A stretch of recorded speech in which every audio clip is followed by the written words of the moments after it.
Hi, and welcome to Skeptarchy, the podcast where we cover pretty much everything through a skeptical anarchist lens. I'm Cory. And I'm Dell. And it's just us this evening, I guess. So. It's just a two-person crew for a little bit. Yeah. So I guess do you want to go first or should I go first?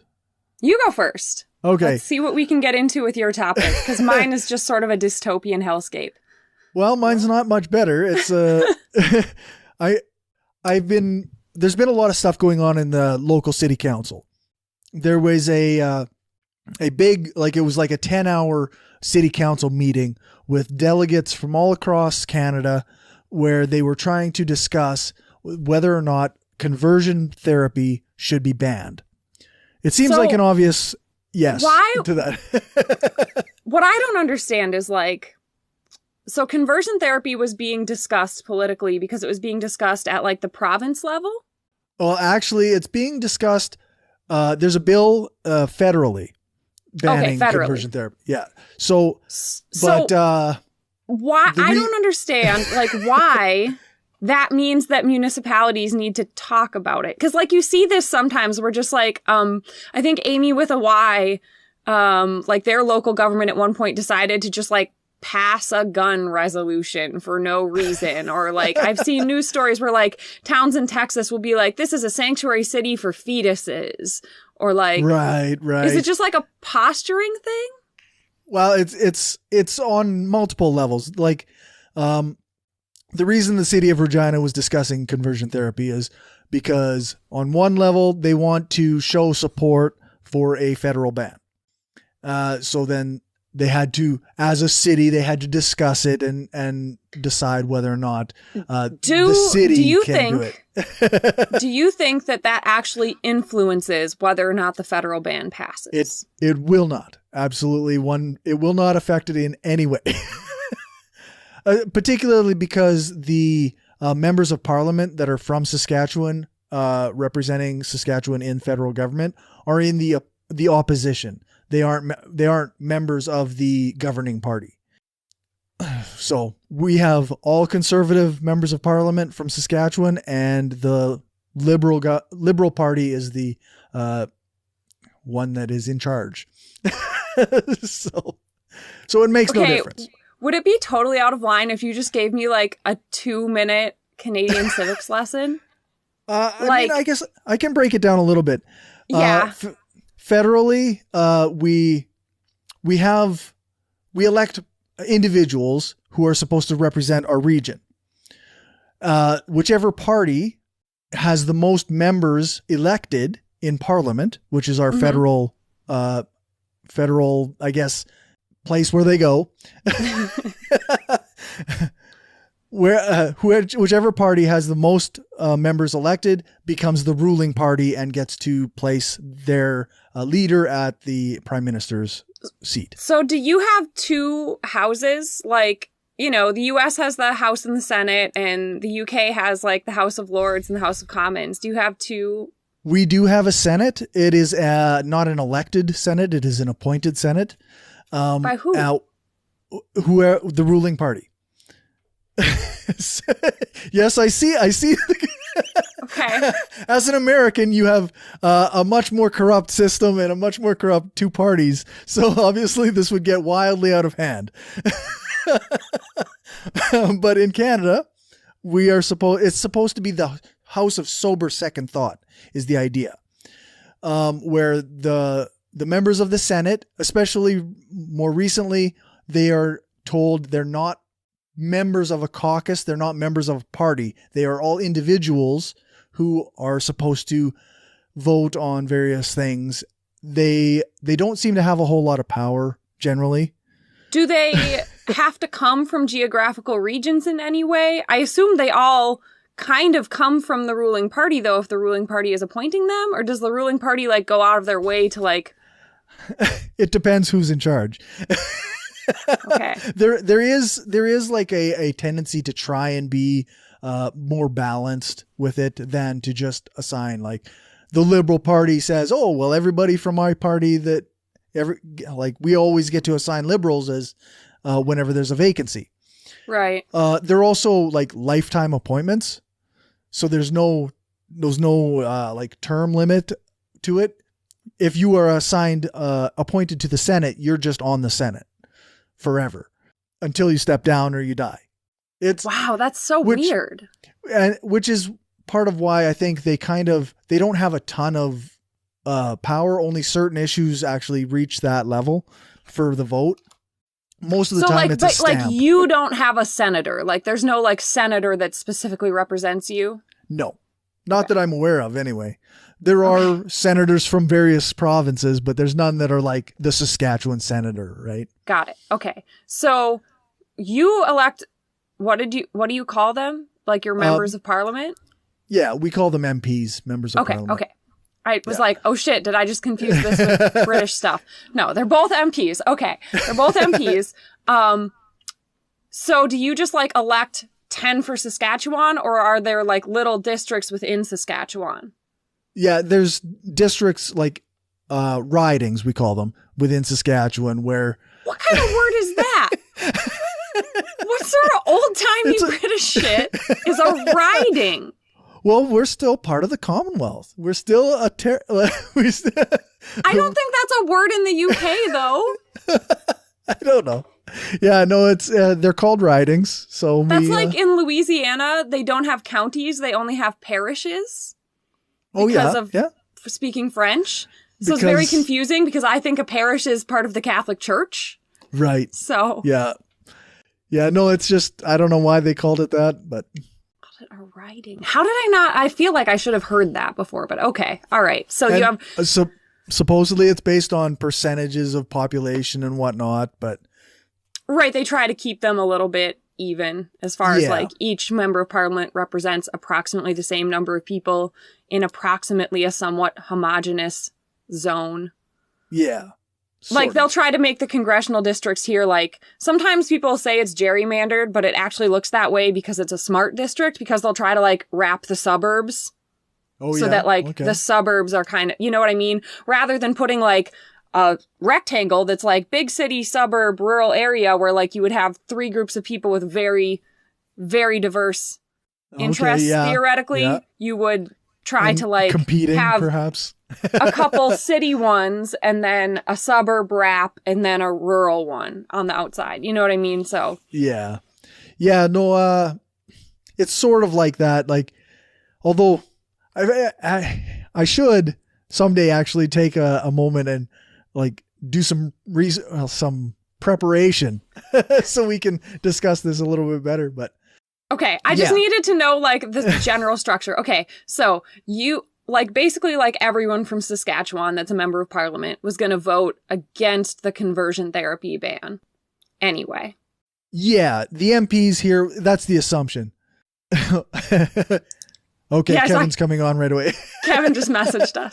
It's fine. Yeah. He probably knew all about ridings already, knowing Kevin, so it's fine. Right, yeah. You just missed the primer I needed. Yeah. So, yeah, the assumption is that the Conservative Party is mostly, you know, what they're going to do is they're going to say the conversion therapy ban, it's too broad. The definition of conversion therapy is too broad and it affects people who would want to have psychological treatment to cure their gayness, even though they're choosing that, you know, and we need to have the right to choose that. Yeah.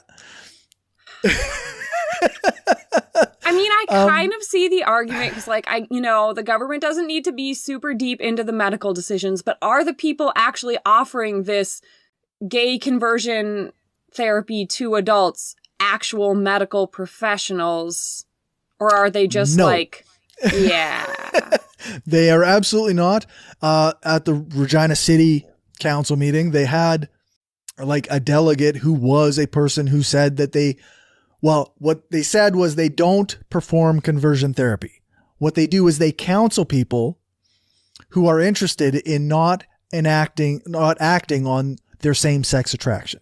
So they're not trying to convert them. They're just trying to nullify them. Yeah. The goal, I guess, is just to make people feel okay when they don't want to be gay, without ever addressing the fact that the reason they don't want to be gay is probably because of some stigma or some bigotry they've been internalized. A horrible religious teaching. Yeah. It just so happened that the person who does this counseling was a church leader. So go figure, right? Mm-hmm. So yeah, the city of Regina, they wanted to discuss whether or not they should support the federal ban, and they wanted to discuss, which is called Bill C-16. Okay. And they also wanted to discuss whether or not they should have a bylaw banning conversion therapy within the city limits in case, because, okay, this is back to the federal government. We have a minority government right now. There's, off the top of my head, I cannot remember the number of seats, but say there's 100 seats. A majority government needs 51 seats. Oh, so because you have more than two parties, you can be the party in control without actually having a majority. Right. They have, I think, 27 or 30% of the seats. So they need other parties to support them on various things, or else they get what's called a vote of non-confidence. And that means that it kicks off an election cycle. I only know that terminology from Star Wars. It was very important when there was a vote of no confidence in the Senate. It sounded very dramatic. So. Right. It is very dramatic. It means your prime minister is educated American. Star Wars. Yeah. It's a very good source for political information. But yeah, so let's say the city wants this bylaw in case the federal ban doesn't go through and it kicks off a vote of non-confidence and the federal government changes hands and then we get into an election and then this becomes not a thing. Right. The federal ban goes away. Hello, Kevin. Hello. So sorry to interrupt. I told Cory that I would be there in 10 minutes and then somehow lost 40 minutes of time while completely awake. Like, I thought it had been 5 minutes and then my 11 p.m. alarm to take my meds goes off and I'm like, shit. Oh, jeez, eh? That's all right. I literally just slept through it last record, so I cannot judge you anyway. So you missed the basic civics lesson that I made Cory give me about the Canadian government, involving fancy words like ridings. But we're talking about Cory's ridings are basically the same thing as our districts. Yes. See, didn't I tell you, Cory? I said it's a good thing Kevin missed this anyway because he probably already knows all. He already knows, yeah. Well, yeah. So, like, all the Anglophone countries seem to have different names for them. The U.S. has districts. The Canadians have ridings.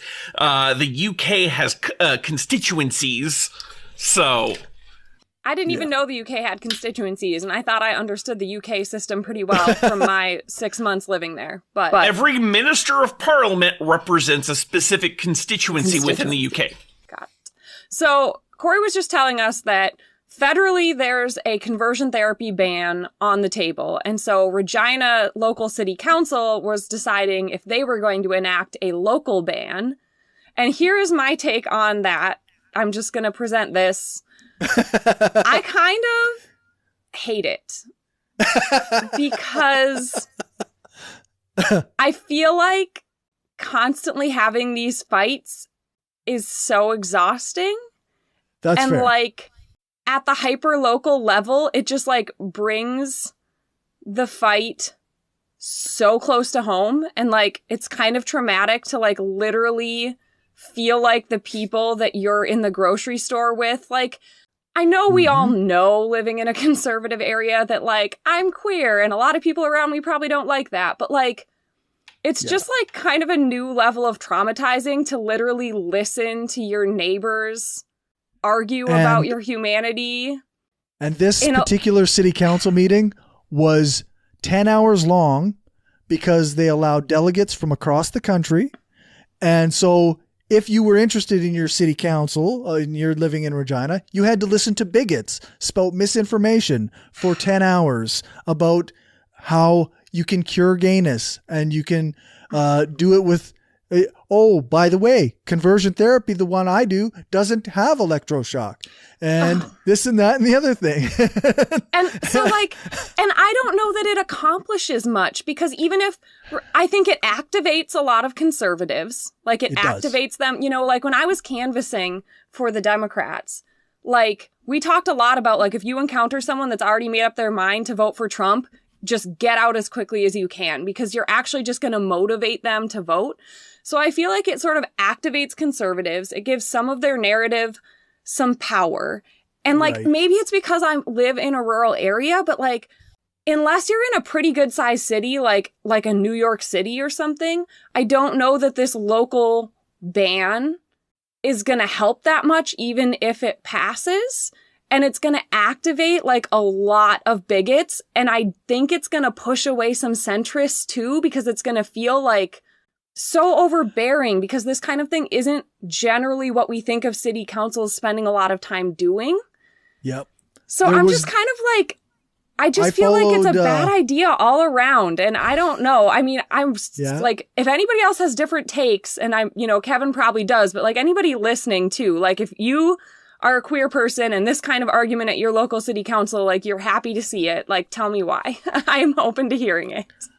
Yeah, like, so I mean, where I live, you know, I'm pretty sure, I haven't checked this to be absolutely certain, but I'm pretty sure that Massachusetts probably has a statewide ban on it. However, I do know, especially in Cambridge is at the forefront of a lot of the like really super, almost hyper progressive like reforms at the city level in Massachusetts. They are one of the few municipalities in the U.S. that have instituted some form of ranked choice voting. We tried to actually pass that statewide in the last election cycle, and it failed, unfortunately. But you know, the fact that they have that is a big thing. If I recall correctly, hearing this, the city of Cambridge also recently legalized polyamorous marriages. Like, you can be married to more than one person in Cambridge. I don't know, like, how well that holds up on a state or federal level, because marriage is a weird thing that honestly the state shouldn't even be getting into, but you know, we're anarchists, so of course we think that. But yeah, like, I honestly think if the state of Massachusetts did not have a ban, Cambridge would be one to try and ban that within their city. They would probably be very successful, but like, yes, there are plenty of bigots from elsewhere in the state and probably in nearby states who would come and like challenge that shit. But I think overall it's probably, it probably does more good than harm to ban that even on the city level. Obviously, you'd rather see it done in Canada at, you know, either the province or federal level, but, you know, something is something. And like, I do feel like, you know, even those tiny steps of progress deserve to, you know, be recognized for what they are. And, you know, no matter what, like, any attempt to stop this is going to bring out the bigots. You're never going to stop that. So that's true. It's either, I just feel like it would make me, even if it passed, I feel like it would make me feel personally less safe than I did before it was brought up on a local level, in a way that it wouldn't if it was brought up on a state level. Because, like, you would just be exposed to the direct opinion. I don't know. Like, you would feel like your neighbors were very activated against you.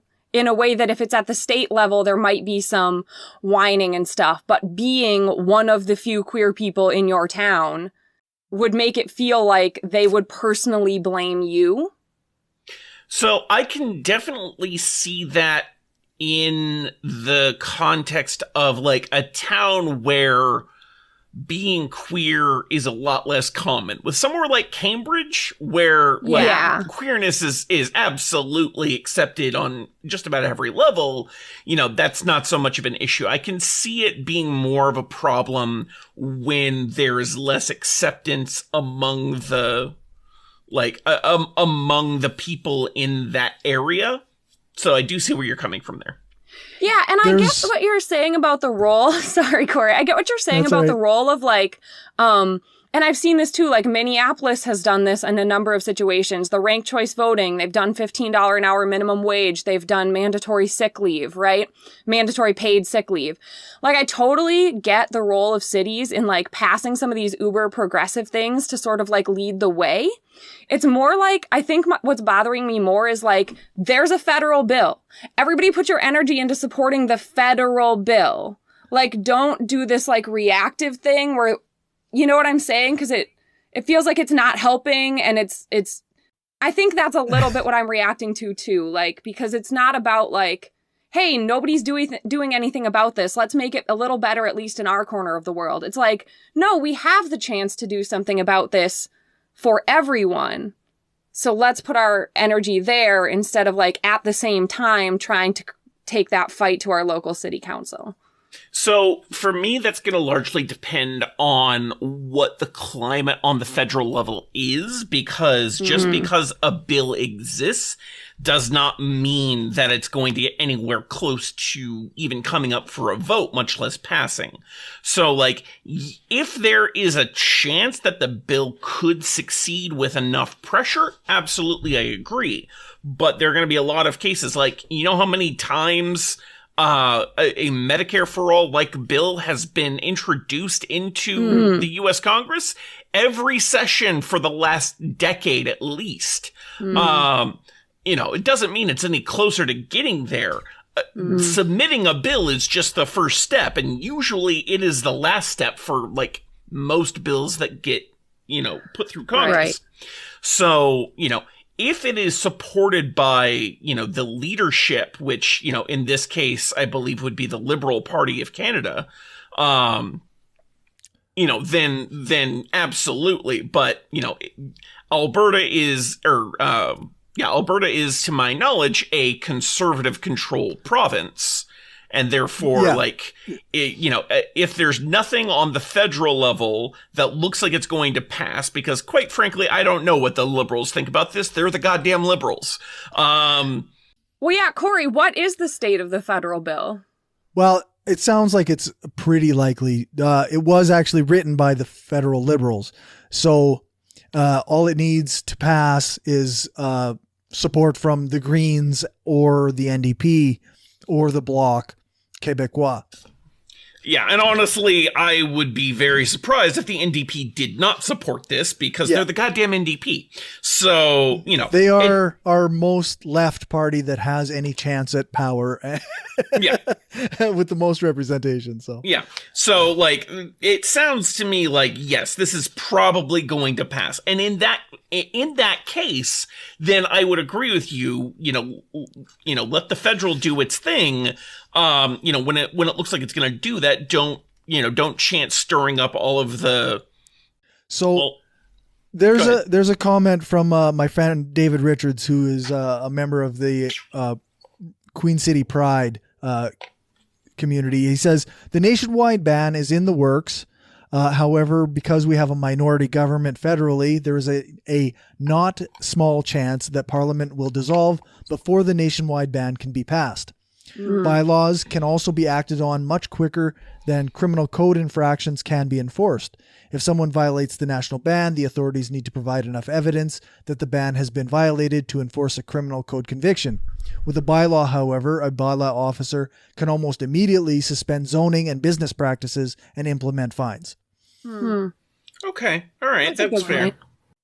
Yeah, and I guess that makes sense. Like, on a local level, there are things that can be done more quickly. You know, with something going through the federal level, most likely it's going to have to go through the courts, which, you know, we all know how slow that is. And I don't know, I don't know how, you know, how frequently Canadian courts will issue injunctions for something like this, where they'll, you know, temporarily stop the, stop the functioning of, one of these centers where, this is alleged to be occurring. Usually in the US, those sorts of injunctions happen pretty quickly, but not always. It really depends on, the district or the circuit. I think I'm just coming at this. Is kind of like, I think I'm just coming at this because, like, I've just, like, even in areas, it seems like in the USA, local governments tend to swing even more conservative than the constituents there, because conservatives have done such a good job running for these local offices and zoning boards and township councils and stuff like that. And, like, I just don't trust them with shit. So, like, even if I agree with the law, like, I just don't like the idea of city councils having a bunch of bylaws that they're enforcing. It just makes me nervous because I feel like they have a history of just using it specifically to be shitheads to minorities. That's fair. That's fair. Like, the way people weaponize zoning laws is incredible, because any rich white dude can go to their local township council and just get an exception to rezone their land. No problem. But the second you want to build a mosque in town, or, that's just one that's been public a lot, right? Or you're somebody that the hobnobbers on that local township council don't like, now the zoning laws are ruling your life, right? You suddenly can't do something that everybody else thought was no big deal. You can't put up a sign to sell cheese at your farm, right? Or you can't do whatever. And because those local governments, I mean, I don't know, maybe it's not as bad. I don't know about Regina, but the township councils in Minnesota are probably 99% 50-year-old white dudes. So they have been living in that area for 3 generations. So if you don't have the right last name, even if you're a white guy, you're not going to get anywhere. Yeah. Like Regina recently, like this, just this last election cycle, we elected a surprisingly progressive city council. So there's like been like stuff put forward, committees put forward to remove the Sir John A. Macdonald statue from our Victoria Park. There's been, which happened, and he's now in storage. So that's good. And then there's also been like, they were discussing a ban on not advertising, but like naming rights, selling of naming rights to oil companies, fossil fuel companies, which obviously it got a lot of pushback because Saskatchewan is oil country. And but these are things that the city council is trying to do. And right now we have the opportunity, and this is part of why I wanted to bring up the city council thing too, is because city councils are like a direct impact on our daily lives. They have like this massive, like an oversized impact for the amount of attention they get. Not me, because I don't live within any city limits. So no city council has any impact on my life. Right. But I'm sure, I mean, they do, because there's a type of municipal county, like at your level, like counties will have similar things. Township, we have the township council, so they do all the zoning and all of that. And, I shouldn't say they don't affect my life, because I still, go shopping or do all my errands in a city. So the ordinances in that city do affect me. But yeah. So my roommate's from New Jersey, and we've had a lot of chats about like, what do you mean you don't have townships? Like, one city ends and that's where the other one begins. And I'm like, what? No. Very confusing. So in Massachusetts, and I came from rural Northern California, where there were exactly 4 cities within a half mile like radius of where I lived, and there were lots of little towns which weren't like officially anything. 90% of the area was CDPs, or census designated places, right? These are places that have a name, have boundaries, but do not have any form of government. They're almost all unincorporated, and so like you don't actually have anything governing you. And even then, like, they're like what you would call the zip code was like way bigger than what the actual town might be, right? So Right. a place where, you know, to another, you would have to drive at least 15 minutes in most cases. Right. However, Yep. when I moved to Massachusetts, I moved to a very different system. There is no piece of land in the entire state of Massachusetts that is not part of some town or city.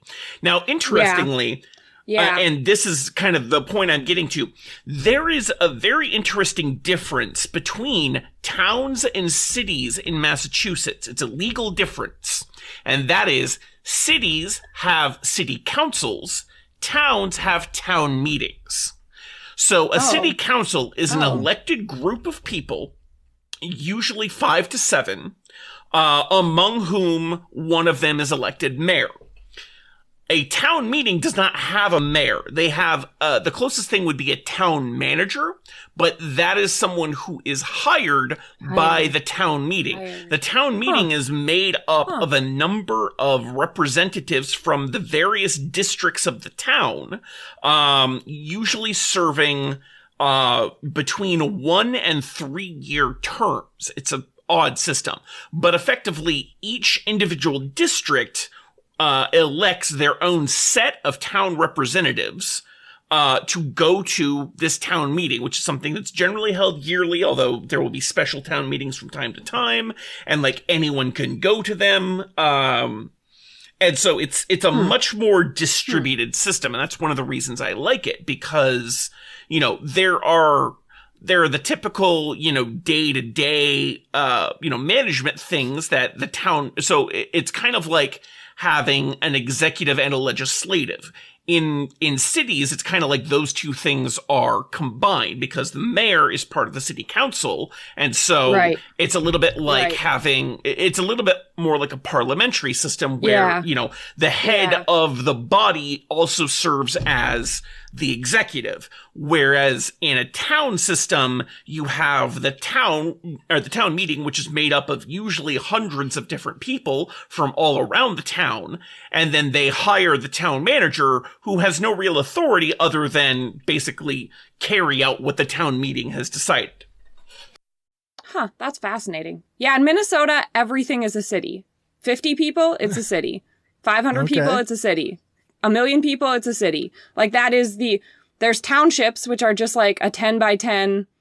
All the land that's not in cities is just like divided up in 10 by 10 mile squares, and they're townships. And then there's cities. we have what's called rural municipalities. And they have like reeves, which is like your person in charge of the rural municipality. Reeves. Oh, that's so archaic and adorable. Yeah. This is rural Saskatchewan. Yeah.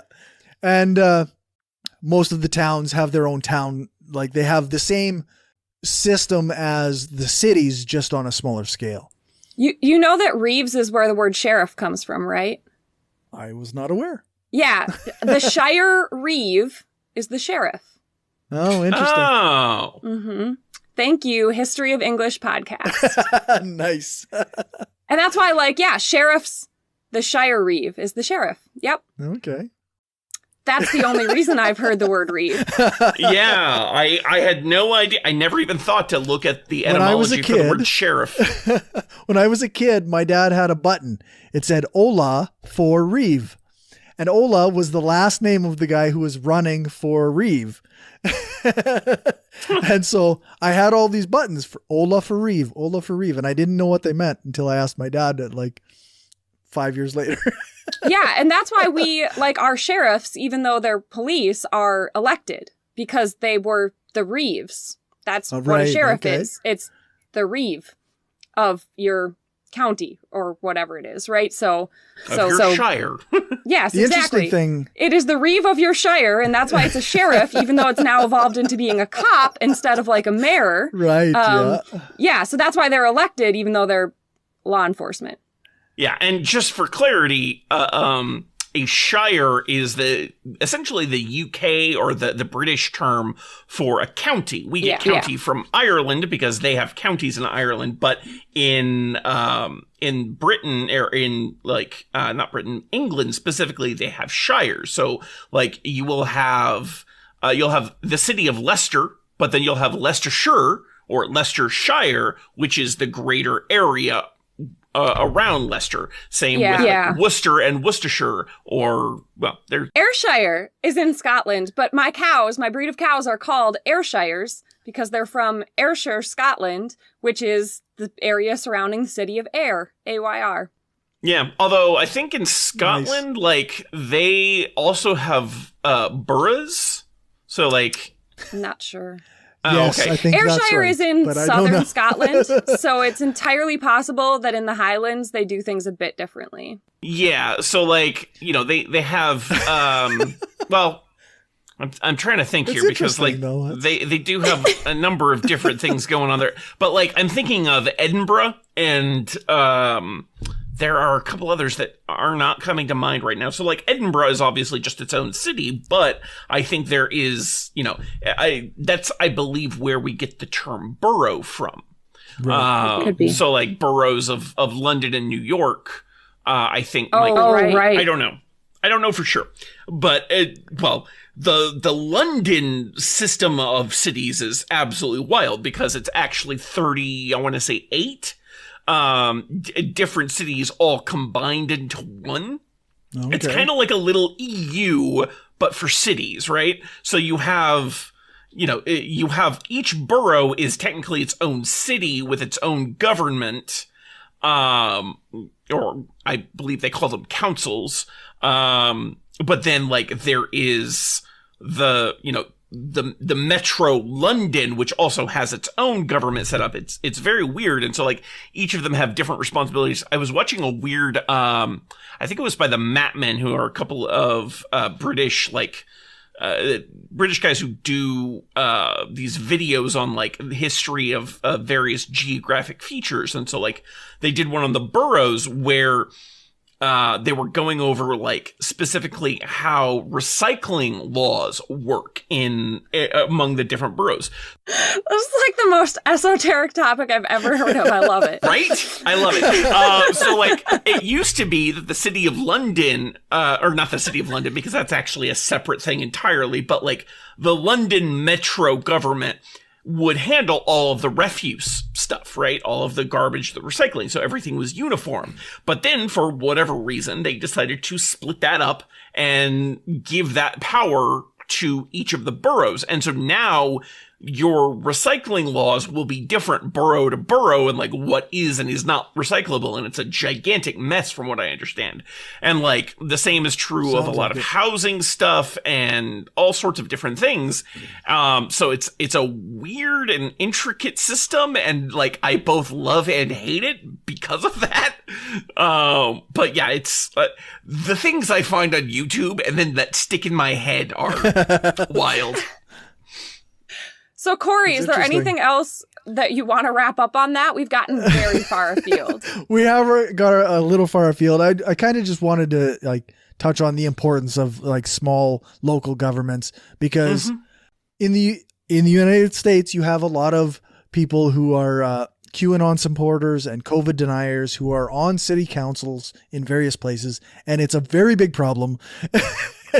And somehow, those of us on the left, we need to figure out a strategy for getting onto these city councils because this is the first step to gaining power. The Tea Party did something similar with getting people on city councils and small local governments, and eventually, it culminated in the worst president in a very long time. So. So if we do that on the left, we might actually be able to do something. Well, and I see that talked about a lot too, as far as being an opportunity for third party folks to be able to build a foothold, because when you're getting elected to your local council, it's significantly less about party moniker than it is about, you have the most ability to be able to get a third party in the the smaller the election is, basically. Our city councilors don't even have technically like a party affiliation. Like Right. they're just people and they have different ideas, and if they do a good job, then maybe they can, find a space on the next level of government if that's what they want to do. But Right. I don't know, just something I've noticed and something that's been going on a lot lately is Yeah. I've been covering Saskatchewan politics for roughly 6 months now, and like in depth, and I've listened to a lot of city council meetings, and a lot of this stuff is everything from how tall you're allowed to let your grass grow, to banning conversion therapy, to, the minimum wage within your city in some cases. Like these are things that, maybe we can affect if we can get some progressive people on city councils or small local governments. Well, for sure. And like I was saying, like I'm wary of them making a lot of rules because I see them use them in a purely discriminatory fashion so often. So like the only way to deal with that in a really comprehensive way is to have non-assholes be on that council, right? So that you can actually enforce the rules fairly. I mean, that's because there's always going to be some rules. It's not like they're going to be gotten rid of, nor do I think they should be. I just see them as a vehicle for such a good old boys club. Because they're also very malleable, right? Like you can change the zoning laws with a single vote in a single meeting. So, and it can happen really fast too, right? Exactly. Like, I mean, not to focus again too much on Regina, but we just had a vote to sell some property outside of our city that belonged to the city to Viterra, which is a grain company. Mm-hmm. But the Federated Co-op, which is an oil company, an oil refinery, they were very pissed off about the sale because they wanted to expand, but they didn't get that information to the city fast enough. So it got sold, and there was this whole big thing.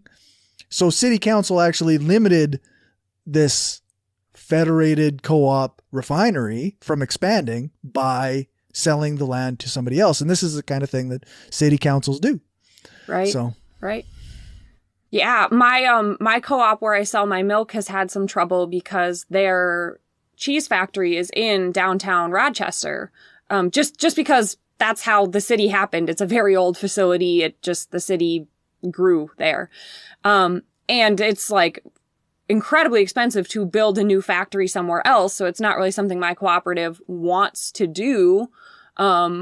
We could maybe pull it off, I guess, if we had to, and there would be some upsides, but it wasn't something we were looking to do. But in the city of Rochester, Minnesota, the Mayo Clinic and the Mayo Clinic health system is a big player, and they are very tight with the city council, which none of that is necessarily a bad thing. They've gotten all these sort of revitalization plans to like bring people to the area and make it a great bustling metro, and that's all great, except for they just started publishing plans that just showed our factory like not there anymore. And we were like, so that's not okay. Like, what are you thinking? And I guess they called our CEO and they asked her like, what would it cost to buy you out? And she told them, and they were like, wow, that's like 3 zeros too high. And they just like haven't spoken to us since. And like, so they just keep publishing plans. And so like, we don't know. They could like revoke our water license. Like they could do a lot of shit to push us out underhandedly. But like, it's not like they just don't want like an industrial factory. It's not like making cheese is particularly dirty, but we need water access, and I think it's on the train tracks probably. And it's just like not an exciting part of their new bustling downtown metro area that they want to have. And it's like, right, but like, we're just a group of farmers making cheese. We're not like bothering anybody. We're following all the rules. Like, so that's the situation that's going to come to a head. Just as an aside, I don't want to give the impression that the Federated Co-op here is like a co-op the way that you're thinking of a co-op. This is a corporation that just calls itself Federated Co-op and has like a membership that you buy that makes you part of the co-op. and then you get paid dividends based on what you spend at the stores. So it's not, right. it's not like a worker co-op or a farmer co-op. It's just owned by, it's run the same as any other corporation. It's just a giant money suck. And also they are anti-union, and they locked out their employees for 6 or 8 months or something last year. Jeez. So of course they did. Fuck them. But, but yeah. So Capitalist recuperation of words like that is a real thing. Yeah, it's troubling. Yeah. So speaking of capitalist nonsense, yes. my topic is stranded. What do they call them? Stranded, abandoned seafarers, which is apparently a very common thing that happens when the corporation that owns, so when you're going to have a shipping boat, right? Like a giant ship full of shipping containers of stuff, you contract with a crew for a period of many months, sometimes a year or 18 months, where they are like probably not going to leave the ship. Okay. And I think they're fairly lucrative depending on your perspective, because they don't seem to lack a whole lot in folks ready to take those contracts, generally from countries that are struggling more economically. People see them as a decent opportunity financially. And then the company that owns the ship, for some reason, decides the ship no longer makes financial sense for them to pursue. Perhaps the ship needs repairs, and it doesn't make sense for them. They would be so expensive that it doesn't even make sense for them to care. Or the ship, for some reason, becomes part of like a legal thing where like somebody's buying some other company or whatever. And for whatever reason, the company that owns the ship decides to abandon it. Sometimes they try to they usually still have legal ownership of it, but for whatever reason, it has like a $300 million lien against it. And so they can't take possession of it unless they pay the money to move it or whatever from the port where it's sitting. And so they just stop responding to anyone for any reason about the ship. And the crew is not legally allowed to leave the ship in most cases, because they are not legally allowed to be in whatever harbor, the country of whatever harbor the ship is stranded in, okay? They have no ability to leave. A lot of times they stop getting their salaries paid. And most of the time the ship will run out of fuel and no one will fuel it up. So they will have no electricity and no source of food and water. That's lovely. There's often negotiations that take place in which they will try to, it depends how much the company that owns the ship wants to be humane and spend money, but they will sometimes pay off some of the workers, and very often what happens is there will be a single employee left who, according to the country where the ship is docked, legally cannot abandon the ship because a person has to be the steward of the ship. So the ship is not fueled, the ship has no provisions, and I recently read an article about a man who was, and this is not actually that unusual, like this is not that extreme of a case. He has been on this ship for 3 years. No electricity. He has been illegally jumping over the side, swimming to shore like once a week and trying to get enough food to survive, charge up his cell phone for an hour or two and swim back. I believe it's in Egypt. The Egyptian courts, he'd be under arrest if he abandoned the ship. The company that owns the ship does not give one shit about the ship. They just want it to stop existing. But the Egyptian government is like, this belongs to you, and so you can't abandon it. I want to get the name of the organization right. Yep. Yeah, because it just stops making sense. So I believe it is the International Labor Organization tracks these cases and tries to negotiate on behalf of the sailors on these ships. They do a decent job, but This is actually we are, technically speaking, the crew of the Ever Given is in this exact situation right now. Because the Egyptian government is saying that they cannot leave Egyptian waters until they pay $900 million in damages. Woof. So the crew is fucked. Is kind of So they can't go anywhere. It looks like, according to the articles, there's been some people whose contracts ended and the company has, in good faith, flown those people out and replaced them with another crew, with new contracts. So right now, everybody's salaries are being paid and like they're not in terrible shape, but they are financially at a stalemate. So there is most likely a point in this at some point when they're not going to pay $900 million. And why does Egypt care? Like, what is Egypt's reason for letting them off the hook? Right? Like, why would they do that? It doesn't matter to them if this ship completes its journey or whatever, right? So there's probably going to be a point that this ship will be abandoned by the company that technically owns it. And then the Egyptian government will not allow the last crew member to leave. It's interesting that there's not much room for negotiation there.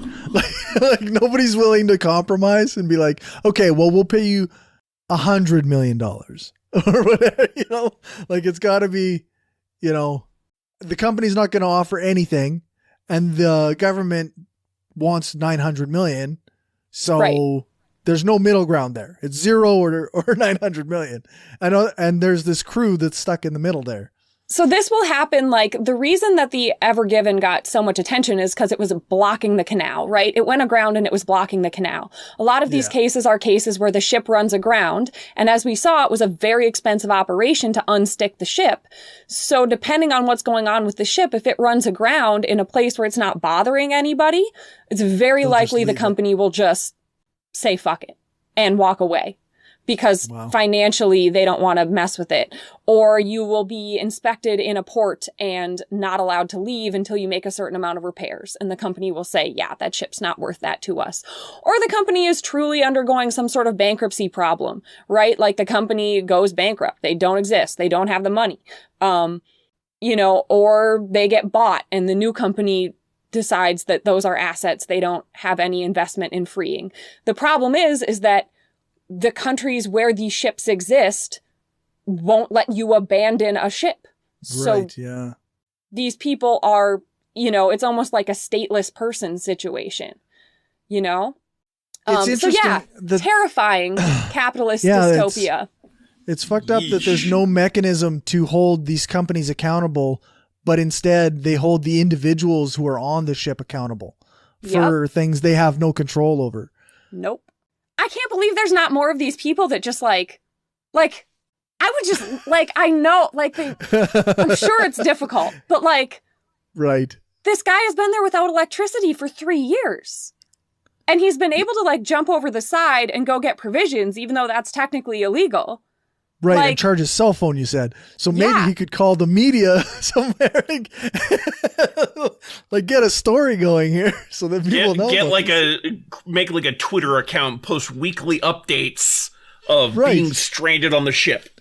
Yeah. Day 7, day 14, day 350, and I think the case with that particular story that I read and a number of these cases is there will be periods where you think something is going to be resolved soon because this is just so extreme and somebody made a motion in the court or, the company told me they're working on it.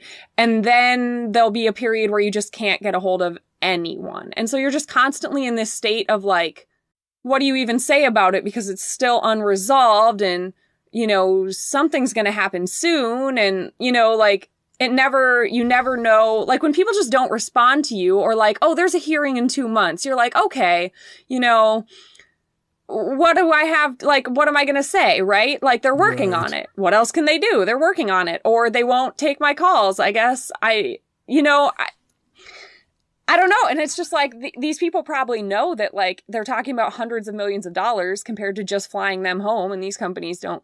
Why would they spend hundreds of millions of dollars just to be humane? That's not how capitalism works. Nope. But yeah, well, it sounds like if it weren't for this International Labor Organization, this would be horrifying. But of course, yeah, they spend a ton of time identifying people in this situation.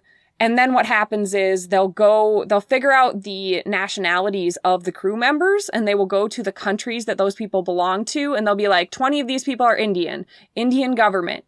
Can you put pressure on the Egyptian government and X company? And then it's also very confusing because there's like the company that owns the ship and the country that they're based in. The crew members are often made up of people from a number of different countries. So you'll see situations where there's like 30 crew members stranded on board and the 12 Egyptian crew members get to go home, but not the 2 crew members from Malaysia or something, right? And then so the crew members each have various nationalities on board. The ship is in the port of some country. And then the ship will be flying under the flag of a completely unrelated country.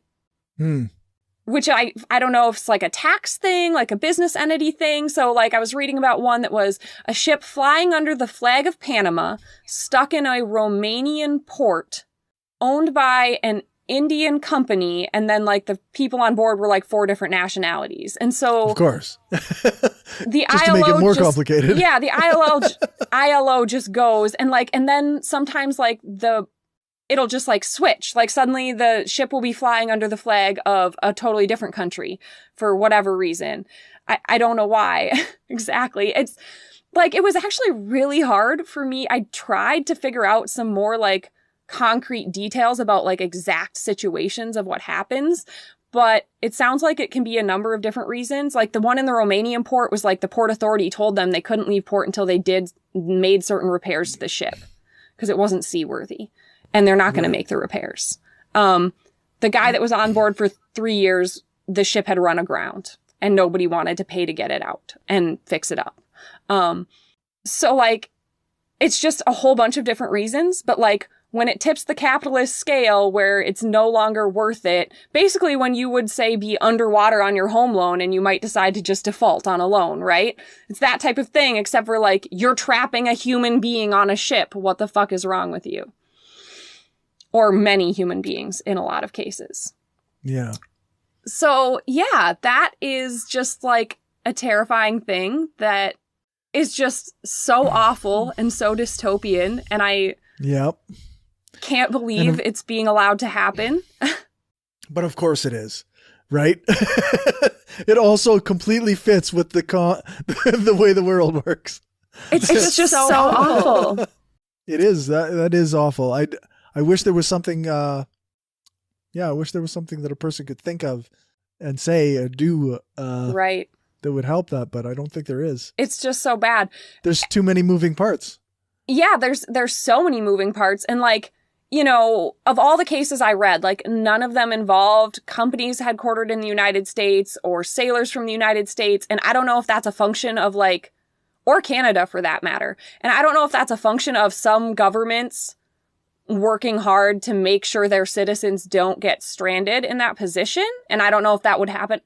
The fact that, generally speaking, there are like, sailors from the U.S. do not work on non-U.S. ships. Right.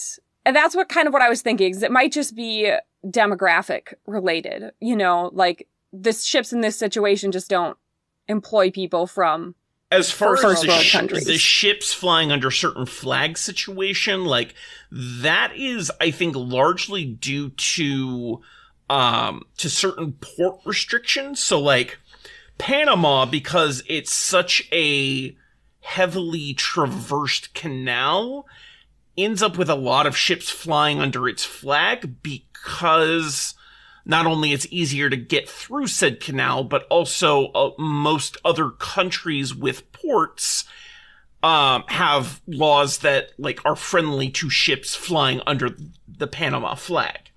So like it's just a lot to do with like the logistics and the legal situation. So it's more useful to have a ship flying under the flag of Panama than say Japan or India or something like that. Is there like, so there must be some legal documentation saying this, that a particular ship is represented by a certain flag, as in flies under such and such a flag, right? Yeah, like the ship will be registered with that country. Okay. Yeah. So, like, I mean, yes, you can put up a flag, any Yeah, why flag not? you want Shit. on the mast, but, like, they're gonna see the name of the ship, whatever the registry number is, and they're gonna, check with that country and be like, no, we don't have a ship like that, and obviously that'll be a problem for them, So, this seems like, I don't know. This seems like there's so many causes to this and so many problems with this. Like, it's like when you talk about recycling not working because there's so many moving parts. It's like, how do you fix a problem this massive, right? I mean, I think you have to have like some sort of, I don't know, like United Nations or something. You've got to no borders.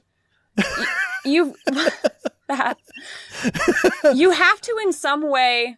there is like an international naval organization. I can't remember the name of it right now, but like I know there is an organization that like governs like the international law of the sea.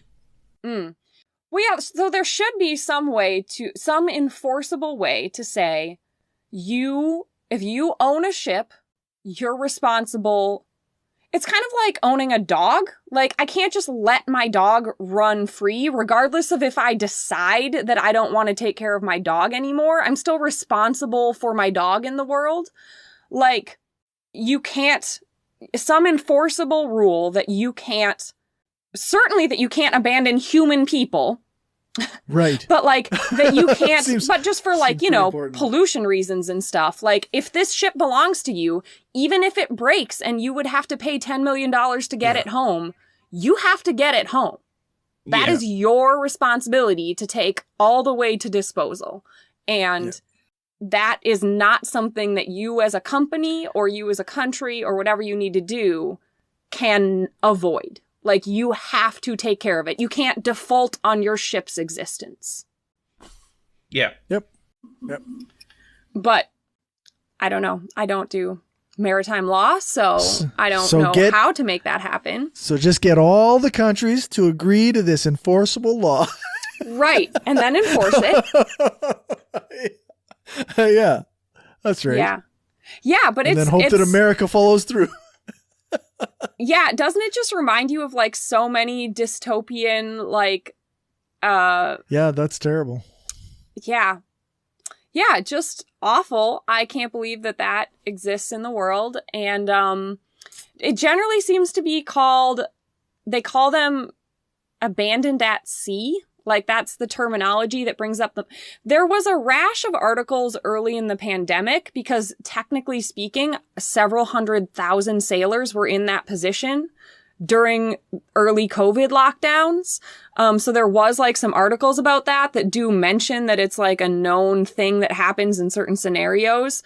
So you'll get a lot of that, but the more interesting, that's kind of been resolved for COVID reasons, but the more interesting thing is these, at any given time, there are several hundred or more sailors in that position.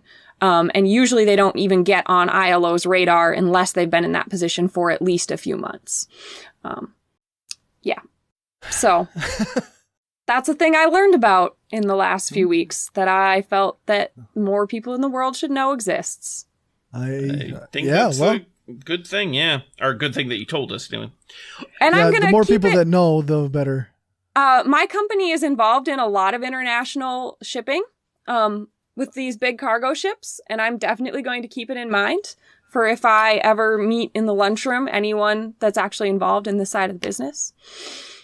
Because make sure they're not abandoning any ships. Yeah, curious to see what their take on it is and how far I could push it if I tried. I've been giving I did an article about myself being autistic for my company employs about between 150 and 160,000 people. They're one of the biggest, non-public corporations in the world. They're owned by just a family of rich billionaires. They are intensely progressive in like their daily rhetoric, which is interesting. And they definitely treat people better than any publicly traded organization I've ever worked at because they think a lot more long term rather than quarterly, which is nice. Right. But it's also really creepy to be having like warm, fuzzy feelings towards a company that's owned by a family of billionaires because somehow that's still better than being controlled by the stock market. So I did this article on being autistic and it got a lot of attention, including like I got a personal note from the CEO and stuff. And then I did a panel on being autistic and I got some more attention. And now I've been asked to present a presentation specifically to the C-suite of my division. So not to the CEO, but to several people that work directly under him, about neurodiversity. So I'm very nervous about that, but I'm just hoping to be able to make personal connections with people that I can use in a good way. It's all very stressful, but I'm glad it's happening, but it is very stressful. And I saw that everyone's talking about that last night. Elon Musk talked about being autistic on SNL. So now I'm sure in 10 days when I do this presentation, that's going to be on the minds of a lot of the people I'm presenting to. But yes, I saw a lot of discourse about Elon Musk being autistic. The only discourse about Elon Musk that matters is fuck Elon Musk. Yeah, I don't care if he's neurodiverse. I don't care if he is the most charitable man alive. He's a fucking trash human who got his start from his parents' fucking apartheid diamond mine. Or ruby mine, I think. Yeah, I was going to say, I think it's a ruby mine, which I think are more expensive than diamonds. I actually think rubies are more expensive than diamonds, so it's like worse. It was emeralds. Was it? The story is that he used to walk around with a pocket full of emeralds in How relatable. How relatable. So, yeah, anyway, fuck Elon Musk. He's a trash human being, and I don't care, like... And now I can't like Miley Cyrus anymore either because she was all happy to be friends with him and friends with Grimes, who's like, fuck off. I don't... I just don't care. It's like when somebody tells you they like Joe Rogan too. Like, no, I'm not friends with you anymore. The worst part is he self-described as having Asperger's syndrome, as I understood. Right. Which is a huge other problem. For those who don't know, Asperger's syndrome is named after the German doctor Hans Asperger, who was a Nazi, who literally euthanized autistic children. Yeah. Right. It's not called Asperger's syndrome. It hasn't been called that. UK, which makes things a little confusing. Yeah. Most of the autistic spaces that I'm in take the line that like, if that's how you self-identify because that's how you were diagnosed and like, then you're okay. Fine for you. But like, generally speaking, don't. Please, like, don't. Yeah, don't. Don't use it unless, like, you personally have that exact diagnosis and you are very attached to it, even though it's got such a problematic baggage along with it. Okay, so, I mean, I guess I hate somebody who's on the autism spectrum. Like, not because he's autistic, though. Right.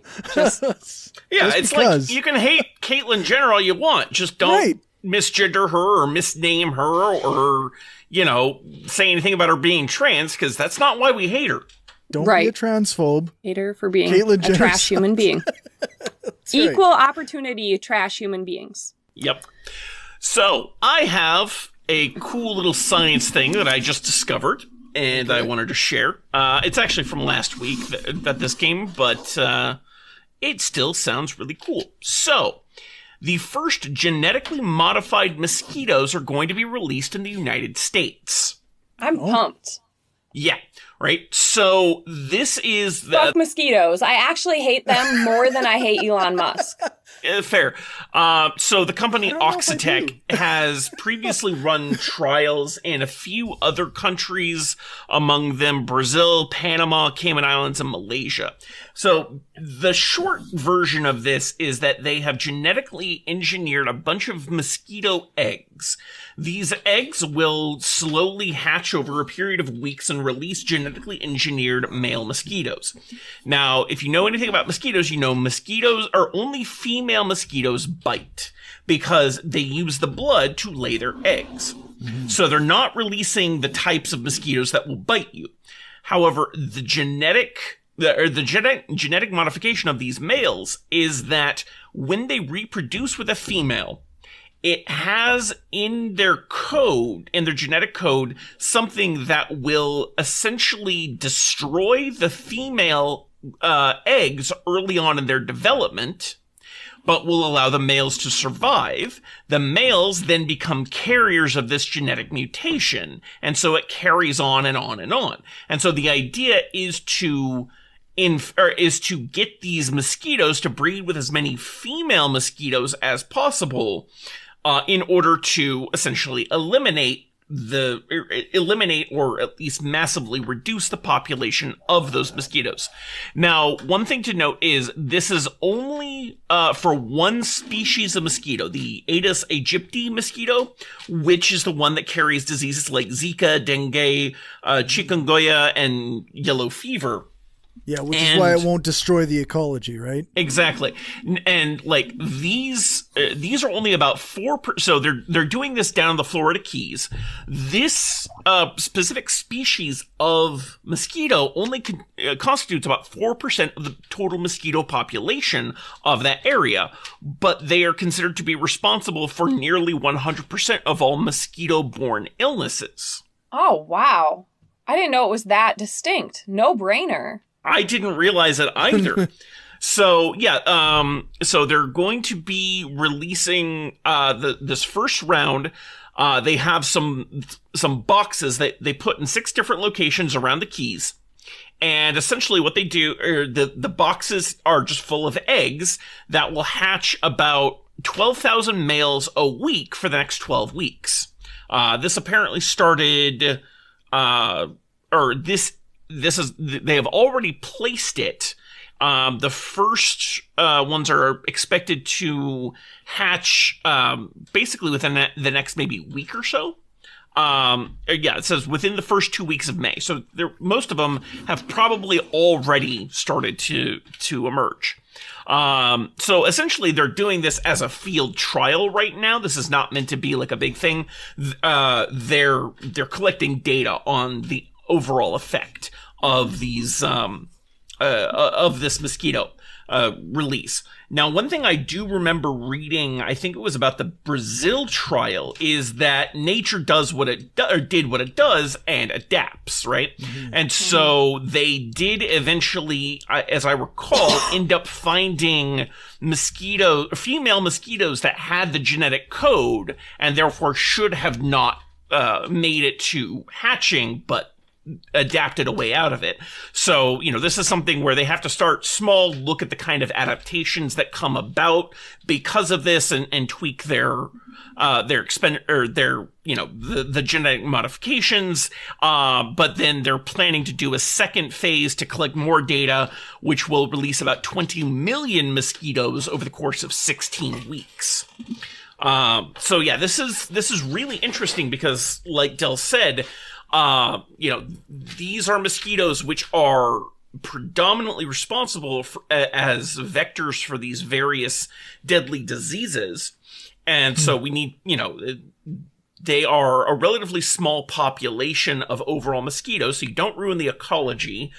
Specifically, there are a lot of predators out there who eat mosquitoes. And so, if you suddenly wipe them all out, then, there's not necessarily food for all of these other things. You can have pretty drastic consequences. But given this is such a small population, it's unlikely to have that level of impact. But that's also why they're doing a slow rollout, because if this does end up being as effective as they're hoping it to be in terms of reducing this population, they will be able to look for the other effects, on the surrounding ecology and on the surrounding wildlife, because, these ecologies are in such a delicate balance that you throw one thing off enough and it has, impacts all down the line. Yeah. Still, it is really interesting. One of the good things about this is it could potentially be an alternative to insecticides, which have their own environmental impacts because they tend to adversely affect a lot of insect populations, not just the targeted ones. So, if this is successful and doesn't have any major ecological impacts on, unexpected ways, then this could be a good alternative for, mass population control of these sorts of things. So yeah, it's a really interesting idea. And like the fact that we figured out a way to, create genetic code that kills the females during development, but not the males, and thus allows them to live on and slowly reproduce throughout this population is really interesting. Yeah, it's really interesting to me, the pattern, because even though mosquitoes and like growing corn are wildly different endeavors, it's the exact same pattern of using GMOs to reduce insecticide use. Yeah. That's very true. That's what BT corn is, So that's really interesting to me that it's a very easy way to target GMOs is to do work that we were already trying to do, but in a much more targeted and safe way that isn't going to have these widespread environmental impacts that, spraying an insecticide chemical would have. Although, interestingly, this actually comes after a decade of this company fighting for regulatory approval to do this because people see new technology and they go, oh, scary. Or they see the words genetically modified and go, oh, dear God, no. It's so frustrating that, this is almost unambiguously an idea for good. We are specifically trying to create mosquitoes to solve a mosquito problem, and we are being incredibly focused on in how we're targeting this, and people are still upset about it. And it's so frustrating because, yes, this is all being done under capitalism, and we would love to not have a profit motivated company trying to do all this, but at the same time, this is, the actual results of it seem to be a pretty clear cut. This is a good thing for, reducing the spread of disease and actually, saving lives. Well, I really hope they're able to carry it forward. Yeah, same. So here's hoping that this first phase of the trial goes well, and they get the results that they're looking for, and they can move this into something that's a little bit more wide scale. Yeah. Awesome. Well, it's kind of wrap up time, I think. I think so. Good. Yeah. We ended on a positive note, mostly. Yeah, that's right. Better than people left at sea and conversion therapy. Yep. All right. You can find us at skeptarchy.com. Our Twitter is at skeptarchypod. Our Facebook page, facebook.com/skeptarchy. And you can email us at skeptarchy@gmail.com. You can find me on Twitter at AncomPsycom, and also over on Twitch at Anarchist Laboratory. You can find me on Twitter at More Cowbell, and I am Dell on Earth on Facebook. And I should change this. I'm no longer at Hardcore Skeptic. I am now at Skeptical Lefty. And my Facebook is facebook.com/CJBrainstorm. Cool. Awesome. All right. Y'all have a good one. You too. Thanks.